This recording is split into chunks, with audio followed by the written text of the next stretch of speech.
السلام علیکم ورحمۃ اللہ۔ جی، اسلامی عقیدہ کتاب و سنت کی روشنی میں اور اس سلسلے میں سبق نمبر 9 ہے مکۃ المکرمہ، تیسرے فلور سے۔ اعوذ باللہ من الشیطان الرجیم۔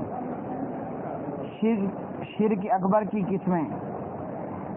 کیا ہم مردہ یا زندہ یا غیر موجود سے فریاد کر سکتے ہیں؟ جی نہیں، بلکہ فریاد اللہ ہی سے کرنی ہے۔ فرمان باری تعالی ہے، والذین یدعون من دون اللہ لا یخلقون شیئا وهم یخلقون اموات غیر احیاء وما یشعرون ایان یبعثون۔ مسجد حرام بیت اللہ کا یہ تیسرا فلور ہے۔ اللہ رب العالمین نے اس آیت میں فرمایا، اور دوسری ہستیاں جنہیں اللہ کو چھوڑ کر لوگ پکارتے ہیں وہ کسی چیز کے بھی خالق نہیں ہیں، بلکہ خود مخلوق ہیں، مردہ ہیں نہ کہ زندہ ہیں، اور انہیں کچھ معلوم نہیں کہ انہیں کب اٹھایا جائے گا۔ فرمان باری تعالی ہے، اذ تستغیثون ربکم فاستجاب لکم۔ جب تم اپنے رب سے فریاد کر رہے تھے تو اللہ نے تمہاری فریاد کو قبول کیا۔ حدیث نبوی صلی اللہ علیہ وسلم ہے، یا حی یا قیوم برحمتک استغیث، ترمذی۔ اے زندہ و جاوید اور کائنات کو سنبھالنے والے، میں تیری رحمت کی فریاد کرتا ہوں۔ کیا ہم زندوں سے فریاد کر سکتے ہیں؟ جی ہاں، ان کے حسب استطاعت تعاون طلب کر سکتے ہیں، یعنی ما تحت الاسباب، اسباب کے تحت ایک دوسرے سے مدد مانگی جا سکتی ہے۔ فرمان باری تعالی ہے، فاستغاثہ الذی من شیعتہ علی الذی من عدوہ فوکزہ موسیٰ فقضی علیہ قال ھذا من عمل الشیطان۔ موسیٰ علیہ السلام کی قوم کے آدمی نے دشمن والے قوم کے آدمی کے خلاف موسیٰ علیہ السلام کو مدد کے لیے بلایا، تو موسیٰ علیہ السلام نے دشمن قوم کے آدمی کو ایک مکہ مارا، اور اس مکہ لگنے سے وہ شخص ہلاک ہو گیا۔ موسیٰ علیہ السلام نے کہا کہ یا اللہ، یہ تو شیطان کا عمل ہے۔ کیا غیر اللہ سے مدد طلب کر سکتے ہیں؟ جن کاموں پر صرف اللہ رب العالمین قادر ہو، ان میں غیر اللہ سے مدد حاصل کرنا حرام ہے۔ فرمان باری تعالی ہے، ایاک نعبد و ایاک نستعین، ہم تیری ہی عبادت کرتے ہیں اور تجھ ہی سے مدد مانگتے ہیں۔ حدیث نبوی صلی اللہ علیہ وسلم ہے، اذا سألت فاسأل اللہ واذا استعنت فاستعن باللہ۔ عبداللہ بن عباس رضی اللہ تعالی عنہ کو نبی صلی اللہ علیہ وسلم نے فرمایا، جب تو سوال کر تو اللہ سے سوال کر، اور جب تو مدد مانگ تو اللہ سے مدد مانگ، ترمذی۔ اس سے معلوم ہوا کہ سوال اللہ سے کرنا چاہیے اور مدد بھی اللہ سے مانگنی چاہیے، یعنی کن معاملات میں؟ ما فوق الاسباب، جو بغیر اسباب کے ہوں۔ کیا ہم زندوں سے مدد مانگ سکتے ہیں؟ جی ہاں، زندوں سے ان کی حسب استطاعت مدد مانگ سکتے ہیں۔ فرمان باری تعالی ہے، وتعاونوا علی البر والتقوی، اور نیکی کے کاموں میں اور تقوی کے کاموں میں ایک دوسرے کا تعاون کرو۔ حدیث نبوی ہے، واللہ فی عون العبد ما کان العبد فی عون اخیہ، بندہ جب تک اپنے بھائی کی مدد کرتا ہے تو اللہ رب العالمین بھی اس کی مدد کرتا ہے۔ صحیح مسلم۔ لیکن شفا، رزق، ہدایت اور ان جیسی چیزیں اللہ ہی سے مانگنی چاہیے۔ اس کے لیے مردوں کو کہنا کہ وہ مدد کریں تو وہ عاجز ہیں، وہ مردے زندوں کی مدد نہیں کر سکتے۔ فرمان باری تعالی ہے، الذی خلقنی فہو یہدین والذی هو یطعمنی ویسقین واذا مرضت فہو یشفین۔ جس نے مجھے پیدا کیا وہی میری رہنمائی کرتا ہے اور وہی مجھے کھلاتا اور پلاتا ہے، اور جب میں بیمار ہو جاتا ہوں تو وہی پروردگار مجھے شفا دیتا ہے۔ اسی طرح صحیح بخاری میں پیارے نبی صلی اللہ علیہ وسلم فرماتے ہیں اللہ نے کوئی بیماری نہیں اتاری مگر یہ کہ اس کی دوائی بھی اتاری ہے، تو بیماری کی دوائی کرنا یہ بھی سنت ہے۔ کیا غیر اللہ کے لیے نظر و نیاز، نظر ماننا درست ہے؟ نظر صرف اللہ کے لیے مانی جا سکتی ہے، غیر اللہ کے لیے نہیں۔ جیسا کہ عمران کی بیوی نے نظر مانی، رب انی نذرت لک ما فی بطنی محررا، میرے پروردگار میں اس بچے کی جو میرے پیٹ میں ہے تیری نظر کرتی ہوں، یعنی یہ بچہ تیری راہ میں وقف کروں گی۔ حدیث نبوی صلی اللہ علیہ وسلم ہے من نظر ان یطیع اللہ، جس نے نظر مانی کہ وہ اللہ کی اطاعت کرے گا اس کو چاہیے کہ وہ اللہ کی اطاعت کرے۔ ومن نظر ان یعصیہ، اور جس نے نظر مانی ومن نظر ان یعصیہ، اور جس نے نظر مانی کہ وہ اللہ کی نافرمانی کرے گا تو اس کو چاہیے کہ وہ اللہ کی نافرمانی نہ کرے۔ کیا غیر اللہ کے لیے ذبیحہ درست ہے؟ جواب، ذبیحہ غیر اللہ کے لیے ہرگز درست نہیں۔ فرمان باری تعالی ہے فصلی لربک وانحر، اپنے رب ہی کے لیے نماز پڑھ اور قربانی کر۔ حدیث نبوی ہے لعن اللہ من ذبح لغیر اللہ، اللہ کی لعنت اس کے اوپر جس نے غیر اللہ کے لیے ذبح کیا۔ صحیح مسلم۔ حدیث نبوی ہے من تشبہ بقوم فہو منہم، ابو داود، جس نے جس قوم کی مشابہت اختیار کی وہ انہی میں سے ہے، یعنی دینی معاملات، دینی امور میں سے۔ تو مکہ کے مشرک بتوں کے لیے اور غیر اللہ کے لیے ذبح کرتے تھے، تو آج بھی بابوں اور قبر والوں کے لیے ذبح کرنے والے مکہ والوں کے نقال ہیں، نقل کرنے والے ہیں۔ کیا تقرب کے حصول کے لیے قبروں کا طواف بھی کیا جا سکتا ہے؟ ہرگز نہیں، طواف صرف بیت اللہ ہی کا کرنا ہے۔ اللہ سبحانہ و تعالیٰ فرماتے ہیں وَلْيَطَّوَّفُوا بِالْبَيْتِ الْعَتِيقِ، اور چاہیے کہ بیت اللہ کا طواف کریں۔ حدیث نبوی ہے جس شخص نے بیت اللہ کے ساتھ چکر لگائے، طواف کیا اور 2 رکعت نماز پڑھ لی، اس کا اتنا ثواب ہے کہ گویا ایک گردن آزاد کر دی ہو، یعنی غلام آزاد کر دیا ہو۔ ابن ماجہ۔ یہاں سے ہمیں یہ معلوم ہوا کہ بعض لوگ، بلکہ اکثریت جو عمرہ کرنے آتی ہے، بار بار مسجد عائشہ یا جیرانہ یا حرم سے باہر نکل کر دوبارہ آتے ہیں اور عمرہ کرتے ہیں، تو ایک ہی سفر میں ایک عمرہ کرنا سنت رسول صلی اللہ علیہ وسلم ہے۔ فتاوی اسلامیہ۔ اب ایک عمرہ کر لیا تو اس میں بہتر اور صحیح بات یہ ہے کہ بار بار جتنا ہو سکتا ہے بیت اللہ کا طواف کیا جائے، کیونکہ نبی صلی اللہ علیہ وسلم نے فرمایا من طاف بالبیت سبعا وصلی رکعتین، جس نے بیت اللہ کا طواف کیا، 7 چکر پورے لگائے اور 2 رکعت نماز پڑھ لی، اس کو ایک غلام آزاد کرنے کا ثواب ہے۔ ابن ماجہ۔ اس لیے حاجیوں کو چاہیے کہ وہ زیادہ سے زیادہ بیت اللہ کا طواف کریں، الا یہ کہ جو حاجی طائف جائے، مدینے جائے، تو واپسی پر میقات سے وہ احرام باندھ کے دوسرا عمرہ کر سکتا ہے۔ زیادہ عمرے ایک سفر میں کرنے کی بجائے زیادہ سے زیادہ بیت اللہ کا طواف کیا جائے کہ ہر طواف پر ایک غلام آزاد کرنے کا ثواب ہے۔ جادو کی شرعی حیثیت کیا ہے؟ جادو کبیرہ گناہ ہے اور بسا اوقات کفر بھی ہے۔ فرمان باری تعالیٰ ہے وَلَٰكِنَّ الشَّيَاطِينَ كَفَرُوا يُعَلِّمُونَ النَّاسَ السِّحْرَ، اور لیکن کفر کے مرتکب تو وہ شیاطین تھے جو لوگوں کو جادوگری کی تعلیم دیتے تھے۔ نبی صلی اللہ علیہ وسلم نے فرمایا اجتنبوا السبع الموبقات، 7 ہلاک کرنے والی چیزوں سے بچو، الشرک باللہ والسحر، ان میں سے ایک اللہ کے ساتھ شرک کرنا ہے اور دوسرا جادو کرنا ہے۔ صحیح مسلم۔ تو اس حدیث سے معلوم ہوا کہ جادو کرنا کفر ہے اور 7 ہلاک کر دینے والی چیزوں میں سے ایک ہے۔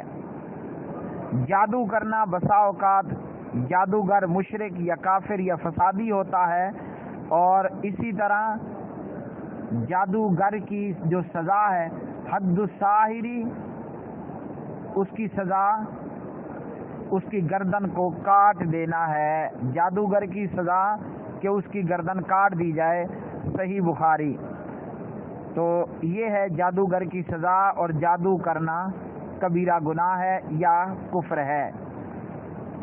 اسی طرح کیا علم غیب سے متعلق ہاتھ دکھایا جا سکتا ہے؟ نجومی، عراف اور کاہن، ان لوگوں کی بات پر یقین کیا جا سکتا ہے جو وہ غیب کی خبریں بتاتے ہیں؟ ہرگز نہیں۔ فرمان باری تعالیٰ ہے قُل لَا يَعْلَمُ مَنْ فِي السَّمَاوَاتِ وَالْأَرْضِ الْغَيْبَ إِلَّا اللَّهُ، کہہ دیجئے کہ اللہ کے سوا آسمانوں اور زمینوں میں کوئی بھی غیب کا علم نہیں رکھتا۔ حدیث نبوی صلی اللہ علیہ وسلم ہے من اتی عرافا او کاہنا فصدقہ بما یقول فقد کفر بما انزل علی محمد۔ نبی صلی اللہ علیہ وسلم نے فرمایا من اتی عرافا او کاہنا فصدقہ بما یقول فقد کفر بما انزل علی محمد، مسند امام احمد بن حنبل۔ جو شخص ہاتھ دکھانے والے کے پاس یا کاہن کے پاس آیا اور اس کی باتوں کا یقین کیا، گویا اس نے نبی کریم صلی اللہ علیہ وسلم پر نازل ہونے والی شریعت کا انکار کر دیا۔ تو کاہن اور نجومی کے پاس آنا اور اس سے پوچھنا اور اس کی باتوں کا یقین کرنا کفر ہے۔ کیا کوئی غیب کی باتیں جانتا ہے؟ جی نہیں، اللہ کے ماں سوا کوئی غیب کی باتیں نہیں جانتا۔ فرمان باری تعالیٰ ہے وَعِندَهُ مَفَاتِحُ الْغَيْبِ لَا يَعْلَمُهَا إِلَّا هُوَ، غیب کی کنجیاں صرف اللہ کے پاس ہیں، اللہ کے سوا کوئی نہیں جانتا۔ حدیث نبوی ہے لا يعلم الغیب الا اللہ، طبرانی، اللہ کے سوا کوئی غیب نہیں جانتا۔ اب غیب کی یہ 5 کنجیاں کیا ہیں؟ وَعِندَهُ مَفَاتِحُ الْغَيْبِ لَا يَعْلَمُهَا إِلَّا هُوَ، اللہ ہی غیب جانتا ہے۔ یہ غیب کیا ہے؟ بارش کب آئے گی اللہ کو معلوم ہے، ماں کے پیٹ میں کیا ہے اللہ کو معلوم ہے، کس نے کہاں مرنا ہے اللہ ہی کو معلوم ہے، اور اس طرح دیگر چیزیں۔ اور اسی طرح ایک اور مقام پر اللہ رب العالمین نے فرمایا وَيَعْلَمُ مَا فِي الْبَرِّ وَالْبَحْرِ، خشکی میں اور پانیوں میں جو ہے اللہ جانتا ہے۔ اور اسی طرح فرمایا وَمَا تَسْقُطُ مِنْ وَرَقَةٍ إِلَّا يَعْلَمُهَا، ایک پتا بھی گرتا ہے تو اللہ اس کو جانتا ہے، اور زمین کے اندر ایک دانہ بھی کہیں موجود ہے تو اس کو بھی اللہ ہی جانتا ہے۔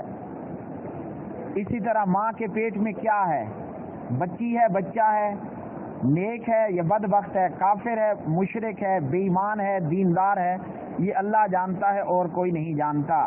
یہاں سے ہمیں معلوم ہوا کہ اشرف علی تھانوی نے ارواح ثلاثہ میں جو لکھا کہ شاہ ولی اللہ خواجہ بختیار الدین کاکی کی قبر پر گئے اور مراقبہ کیا، اور خواجہ بختیار الدین جو قبر میں مر کر دفن شدہ تھے بتایا کہ تمہاری بیوی حاملہ ہے اور اس کے پیٹ میں لڑکا ہے اور وہ ولی اللہ ہے، بلکہ ولیوں کا بھی ولی ہے۔ تو قرآن مجید کی ان آیات سے ہمیں یہ معلوم ہوا اشرف علی تھانوی نے ارواح ثلاثہ میں جو لکھا وہ جھوٹ ہے اور بد عقیدگی پر مبنی ہے۔ اسی طرح دیگر باتیں جو فضائل اعمال میں یا ارواح ثلاثہ میں غیب کے تعلق سے لکھی گئیں وہ سراسر جھوٹ ہے، ان کی کوئی حقیقت نہیں ہے۔ اسلام مخالف قوانین پر عمل کرنا کیسا ہے؟ اسلام کے مخالف قوانین پر عمل کرنا، انہیں جائز سمجھتے ہوئے یا اسلام کی عدم صلاحیت اور اس کی صلاحیت کا، اسلام خلاف قوانین کی صلاحیت کا اعتقاد رکھتے ہوئے عمل کرنا کفر ہے۔ فرمان باری تعالیٰ ہے وَمَن لَّمْ يَحْكُم بِمَا أَنزَلَ اللَّهُ فَأُولَٰئِكَ هُمُ الْكَافِرُونَ، جو اللہ کے نازل کردہ قانون کے مطابق فیصلہ نہ کریں وہ کافر ہیں۔ حدیث نبوی صلی اللہ علیہ وسلم ہے جب تک فرما روائے وقت یعنی تمہارا حکمران قرآن و سنت کی روشنی میں فیصلے کرے، اللہ کی نازل کردہ شریعت کو اپنائیں، اطاعت کرو، اور جب اللہ کی نازل کردہ شریعت کو وہ چھوڑ دے اور قرآن و سنت کی روشنی میں فیصلے نہ کرے تو آپس میں یہ لڑتے رہیں گے۔ ابن ماجہ۔ الہاد کسے کہتے ہیں اور ملحد کا کیا حکم ہے؟ مختلف اعتقادات و تعویلات کے ذریعے رائے حق سے انحراف، دور ہٹنا، دور کرنا، یہ الہاد کہلاتا ہے۔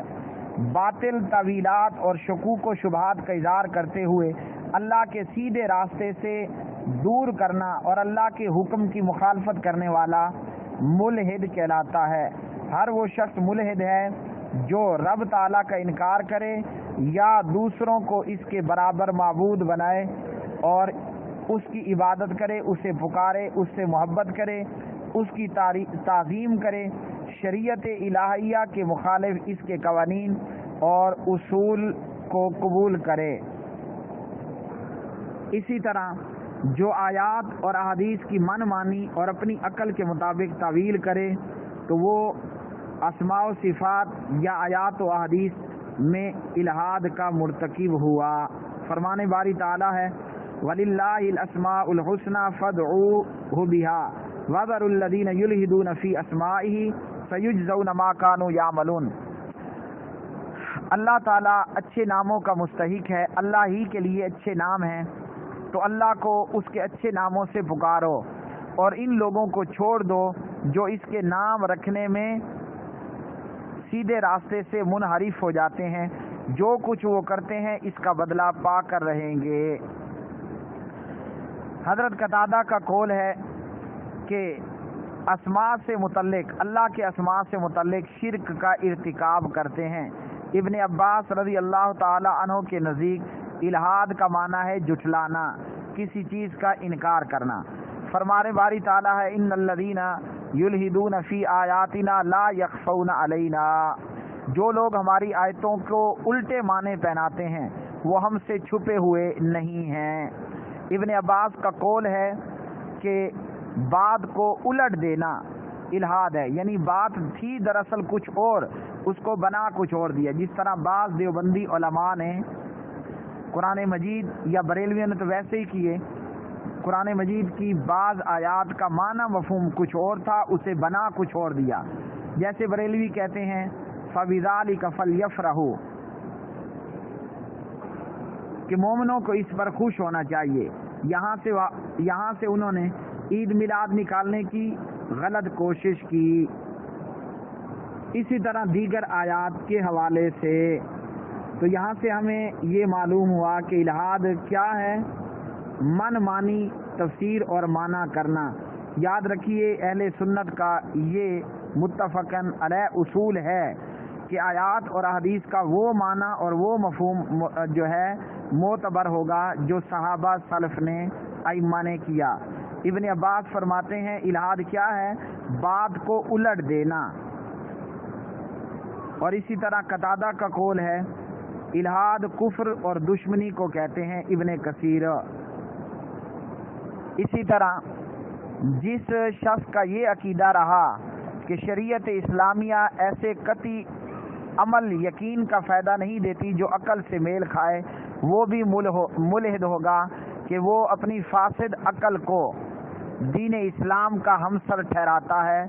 ملحد کا حکم الہاد کے مطابق جس قسم کا الہاد ہوگا اسی قسم کا اس پر حکم لگتا رہے گا، یعنی عقل کچھ اور کہتی ہے، دین کچھ اور کہتا ہے، تو دین کو عقل کے تابع نہیں کرنا بلکہ عقل کو دین کے تابع کرنا ہے۔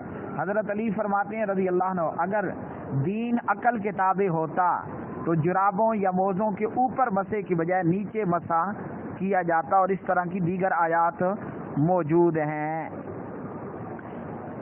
وہ ملحد کافر ہوگا جو اللہ کے وجود یا اس کے ثابت شدہ کسی اسم اور صفت کا انکار کرتا ہو۔ وہ ملحد اعمال کو تباہ کرنے والے شرک کا مرتکب ہوگا جو غیر اللہ کو پکارتا ہو اور مردوں سے مدد طلب کرتا ہو، جیسے البریلویہ اور اشعریہ۔ وہ ملحد سراسر گمراہ ہوگا جو کتاب اللہ اور سنت صحیحہ میں ثابت شدہ اسماء اور صفات کی تعویل کرتا ہو، جیسے دیوبندی اور بریلوی اللہ کی صفات کی تعویل کرتے ہیں، اللہ کی پنڈلی سے مراد کچھ اور لے لیتے ہیں، اللہ کے ہاتھ سے مراد کچھ اور لے لیتے ہیں، وغیرہ وغیرہ۔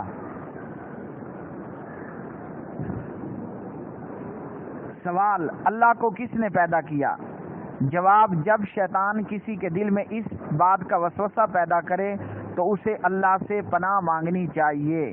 جس کے دل میں یہ خیال پیدا ہو کہ اللہ کو کس نے پیدا کیا، وہ فوراً اللہ کی پناہ میں آئے۔ فرمان باری تعالی: وَإِمَّا يَنزَغَنَّكَ مِنَ الشَّيْطَانِ نَزْغٌ فَاسْتَعِذْ بِاللَّهِ إِنَّهُ هُوَ السَّمِيعُ الْعَلِيمُ۔ اگر تم شیطان کی طرف سے کوئی اکساہٹ محسوس کرو کہ شیطان تمہیں کسی بات پر اکسا رہا ہے، وسوسہ ڈال رہا ہے، تو فوراً اللہ کی پناہ مانگو، یعنی اعوذ باللہ من الشیطان الرجیم پڑھ لیا کرو۔ اس حوالے سے پیارے نبی صلی اللہ علیہ وسلم نے جو تعلیم دی وہ یہ: ایسا وسوسہ آئے تو بندے کو یہ کہنا چاہیے: آمنت باللہ ورسلہ، اللہ احد الصمد، لم یلد ولم یولد ولم یکن لہ کفوا احد۔ بندہ فوراً یہ کہے: میں اللہ پر ایمان لایا، اس کے رسولوں پر ایمان لایا، اللہ ایک ہے، بے نیاز ہے، کوئی اللہ کی اولاد نہیں، اللہ کسی کی اولاد نہیں، کوئی اللہ کے برابر اور ہمسر نہیں ہے۔ پھر وہ اپنے بائیں طرف 3 بار تھوکے اور شیطان سے پناہ طلب کر کے رک جائے تو شیطان کی چال ناکام ہو جائے گی۔ صحیح بخاری، صحیح مسلم، مسند احمد، ابو داود۔ یہ کہنا کہ اللہ خالق ہے، مخلوق نہیں، واجب اور ضروری ہے، یعنی اللہ پیدا کرنے والا ہے، اللہ کو پیدا نہیں کیا گیا۔ حدیث نبوی ہے: اللہم انت الاول فلا شیء قبلک، مسلم، اے اللہ تو ہی اول ہے، تجھ سے پہلے کچھ نہیں ہے۔ مشرکین مکہ کے اسلام سے پہلے کیا عقائد تھے؟ مشرکین مکہ اولیاء اللہ کو تقرب اور طلب شفاعت کے لیے پکارتے۔ فرمان باری تعالیٰ ہے: والذین اتخذوا من دونہ اولیاء ما نعبدہم الا لیقربونا الی اللہ زلفی، یہ لوگ جنہوں نے اللہ کے سوا دوسرے سرپرست بنا رکھے ہیں، یہ لوگ کہتے ہیں کہ ہم ان کی عبادت صرف اس لیے کرتے ہیں کہ وہ ہمیں اللہ تک پہنچا دیتے ہیں۔ اور یہی آج کے مشرک نے کہا، چاہے وہ شیعہ ہو یا بریلوی ہو، کہ اللہ ہماری سنتا نہیں ہے، بزرگوں کی موڑتا نہیں ہے، ہماری ان بزرگوں کے آگے، ان کی اللہ کے آگے، جبکہ یہ بات جھوٹ ہے۔ اس طرح کہنا ہی غلط عقیدہ ہے۔ اللہ سب کی سنتا ہے، سب کی پوری بھی کرتا ہے۔